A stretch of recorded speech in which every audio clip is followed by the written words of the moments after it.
पाठ 2 ध्वनि, वर्ण एवं लेखन व्यवस्था। Phones, letters and writing system. ध्वनि तथा वर्ण। हर भाषा में 2 तरह की ध्वनियां होती हैं, स्वर तथा व्यंजन, और इन्हीं दोनों तरह की ध्वनियों के मेल से शब्द बनते हैं। इस तरह यह कहा जा सकता है कि मौखिक भाषा का आधार भाषा की ध्वनियां फोन्स होती हैं। इन्हीं ध्वनियों को लिखकर व्यक्त करने के लिए कुछ लिखित चिन्ह बना लिए जाते हैं।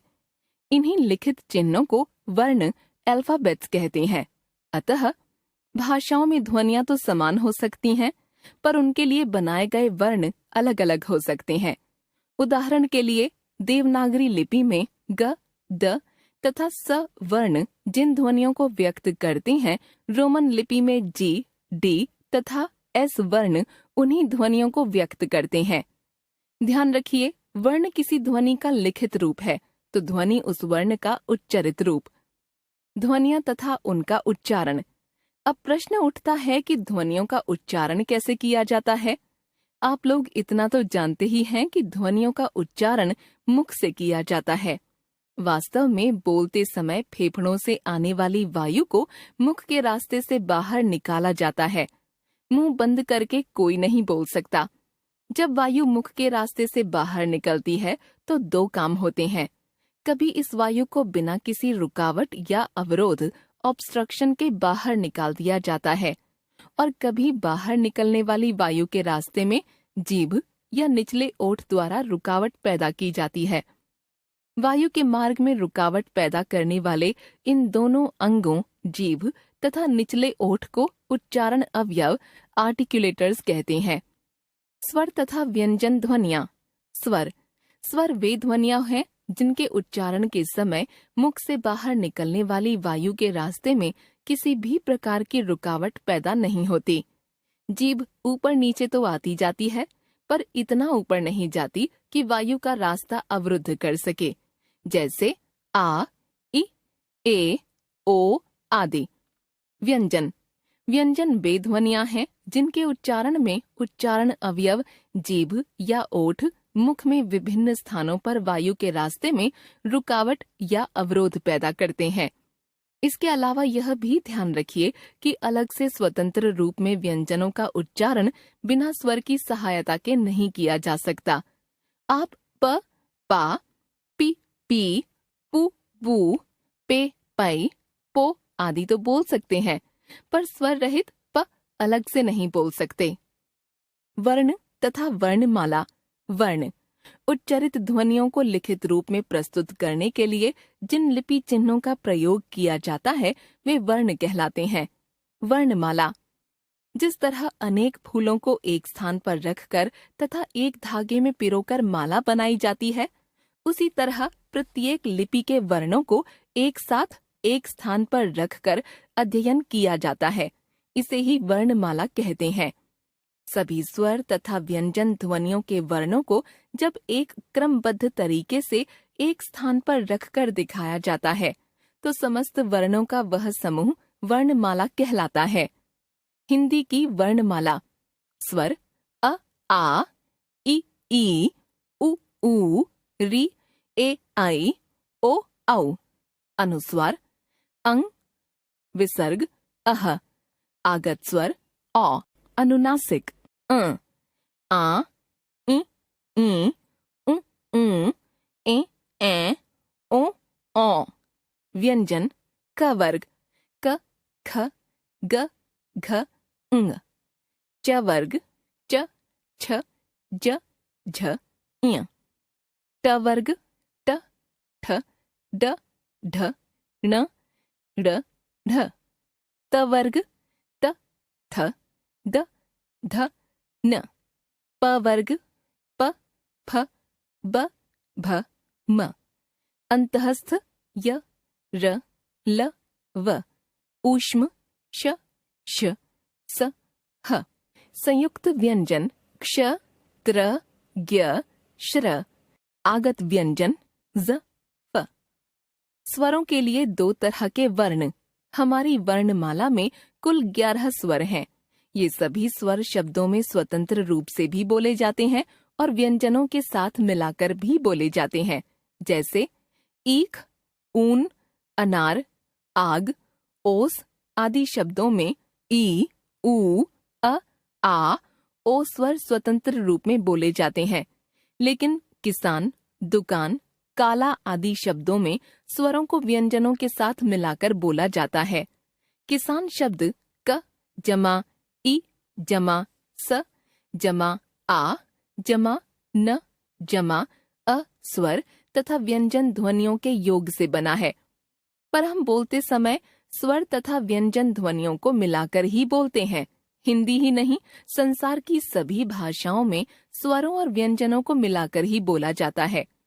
परंतु हिंदी के अलावा अन्य भाषाओं में स्वर और व्यंजनों को अलग अलग लिखा जाता है।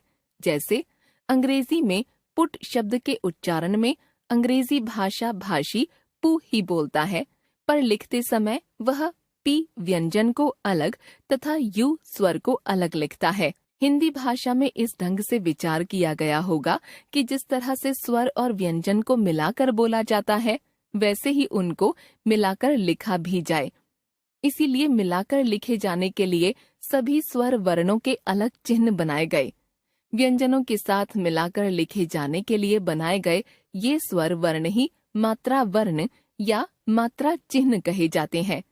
क्योंकि अ स्वर प्रत्येक व्यंजन वर्ण में शामिल ही है, अतः अ को छोड़कर शेष सभी स्वर ध्वनियों के लिए अलग मात्रा चिन्हों की व्यवस्था की गई। देखिए सभी स्वर एवं उनकी मात्राएं। वर्ण मात्रा, उदाहरण अ कोई मात्रा नहीं, स जमा अ, स। आ की मात्रा, स जमा आ, सा। ई की मात्रा, स जमा ई, सी। ई की मात्रा, स जमा ई, सी। उ की मात्रा, स जमा उ, सु। ऊ की मात्रा, स जमा ऊ, सु। री की मात्रा, स जमा री, श्री। ए की मात्रा, स जमा ए, से। आई की मात्रा, स जमा आई, सै। ओ की मात्रा, स जमा ओ, सो। औ की मात्रा, स जमा औ, सौ। र जमा ऊ की स्थिति अन्य व्यंजनों से भिन्न है। ऊ की मात्राएं र व्यंजन में वर्ण के नीचे न लगकर इस प्रकार लगती हैं। र जमा उ, रु। र जमा उ, रु। महत्वपूर्ण ध्वनियां तथा उनके वर्ण।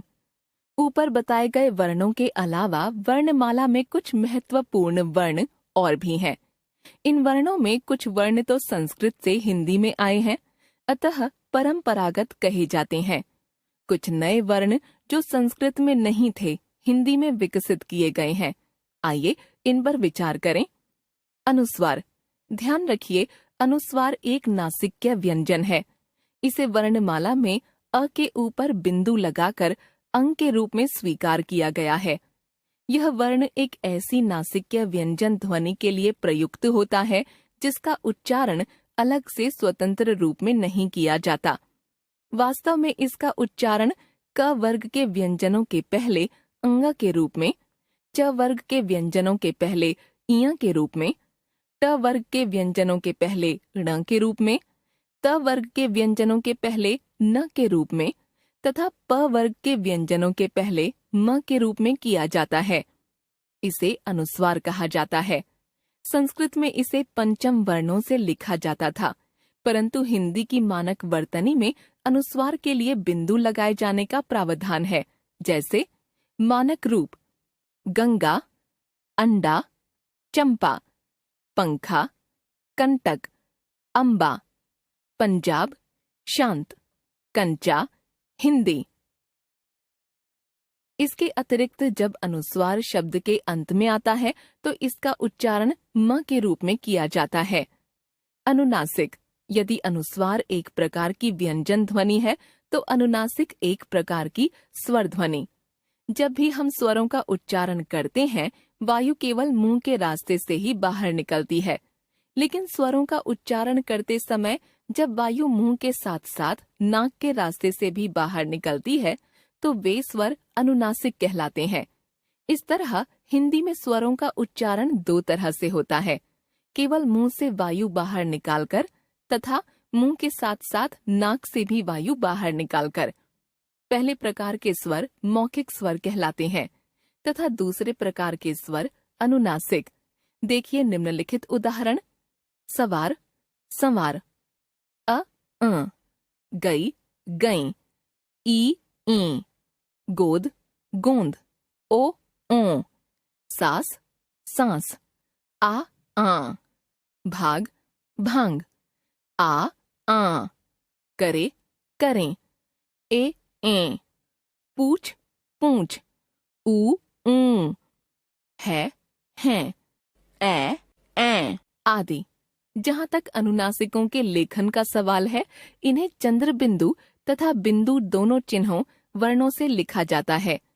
इनके लेखन संबंधी नियम इस प्रकार। जिन स्वर वर्णों की शिरोरेखा के ऊपर स्थान खाली है, अर्थात शिरोरेखा के ऊपर मात्रा चिन्ह नहीं है, तो अनुनासिक को चंद्र बिंदु से लिखा जाएगा, जैसे आंख, सांस, संवार, कुआं, पूंछ आदि।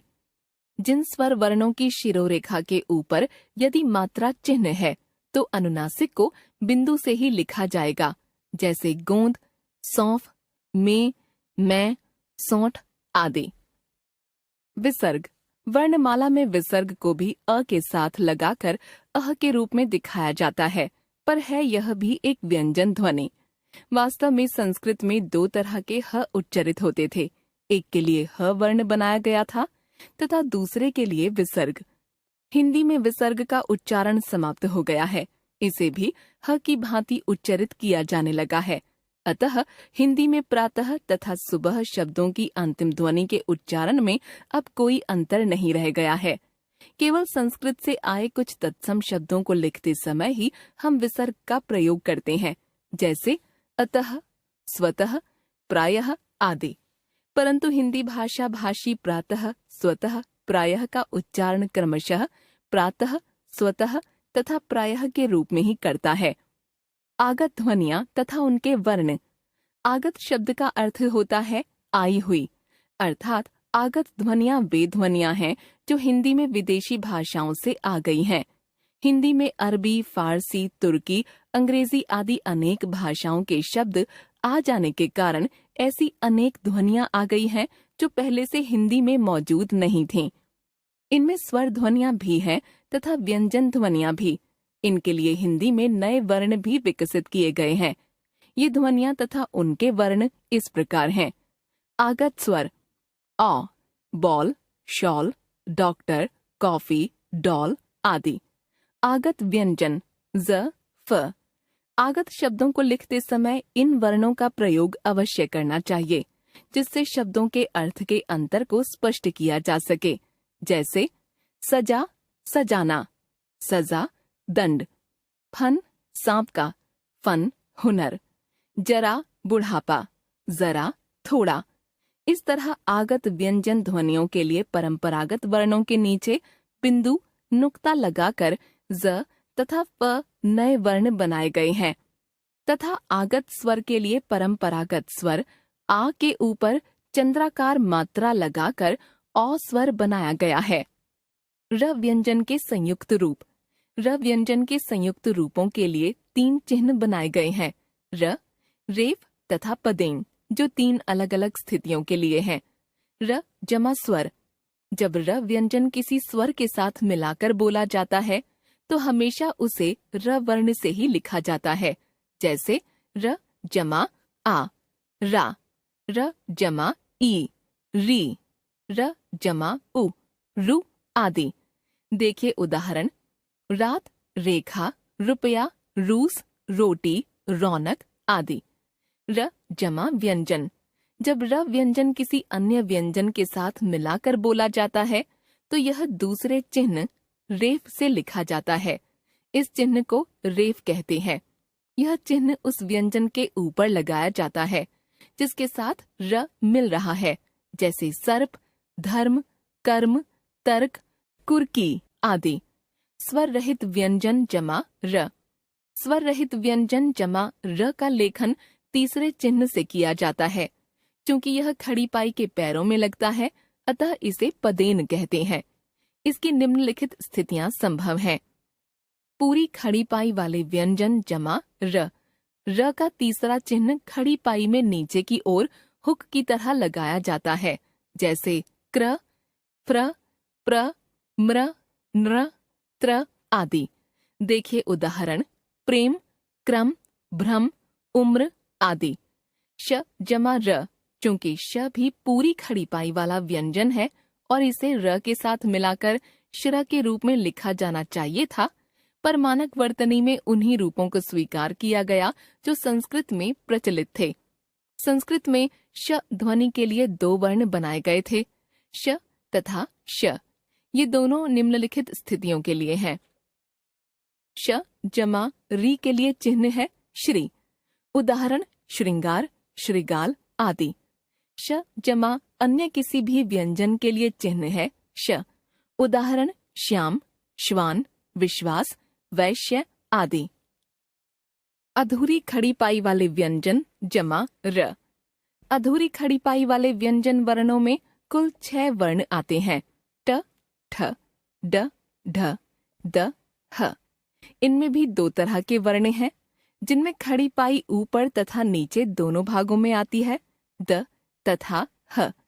चूंकि इनमें नीचे की ओर भी खड़ी पाई का अंश मौजूद है, अतः पदेन चिन्ह नीचे खड़ी पाई में इस प्रकार लग जाता है, द्र तथा ह्र, जैसे द्रुम, द्रुत, ह्रस्व आदि।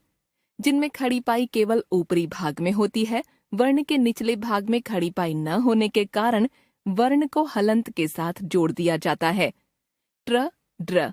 इस तरह ट्र में लगे चिन्ह में एक हिस्सा र का है और दूसरा हलंत का। उदाहरण ट्रक, ट्रेन, ड्रामा, राष्ट्र, ड्रम आदि। ध्यान रखिए ठ जमा र तथा ढ जमा र से बनने वाला कोई भी शब्द हिंदी में नहीं है, अतः इनके संयुक्त रूपों के लेखन की चिंता करने की आवश्यकता नहीं है। बिना खड़ी पाई वाले व्यंजन जमा र। इस वर्ण में छ तथा र वर्ण आते हैं। छ जमा र। हिंदी में कोई भी शब्द ऐसा नहीं है जिसमें छ जमा र आता हो, अतः इसके संयुक्त रूपों को लिखने की चिंता न करें। र जमा र। इस स्थिति में दूसरा नियम लागू होता है और पहले र को रेफ से र के रूप में लिखा जाता है, जैसे गुर्राना, टर्राना आदि। संयुक्त व्यंजन क्ष, त्र, ज्ञ, श्र। संस्कृत में कुछ संयुक्त व्यंजनों के लिए एक वर्ण वाले चिन्ह बनाए गए हैं। हिंदी की वर्णमाला के अंत में आने वाले क्ष, त्र, ज्ञ तथा श्र ऐसे ही वर्ण हैं। इन वर्णों की रचना निम्नलिखित ध्वनियों के मेल से हुई है। क्ष, यह वर्ण क तथा श व्यंजन ध्वनियों का संयुक्त रूप है, जैसे रक्षा, शिक्षा, कक्षा, दक्ष, यक्ष आदि। त्र, यह त तथा र व्यंजन ध्वनियों का संयुक्त रूप है। हिंदी की मानक वर्तनी के अनुसार इसका मानक रूप है त्र, जैसे यात्रा, पत्र, पुत्र आदि। ज्ञ, यह ज तथा इया व्यंजन ध्वनियों से मिलकर बना है, पर हिंदी भाषा भाषी इसका उच्चारण ज्ञ के रूप में करते हैं, जैसे आज्ञा, ज्ञानी, प्रतिज्ञा आदि। वास्तव में आज्ञा शब्द का उच्चारण आज्ञा के रूप में किया जाता है। श्र, यह श तथा र व्यंजन ध्वनियों का संयुक्त रूप है। इसका उच्चारण श्र के रूप में किया जाता है, जैसे श्रम, श्रीमान, श्रवण, परिश्रम इत्यादि।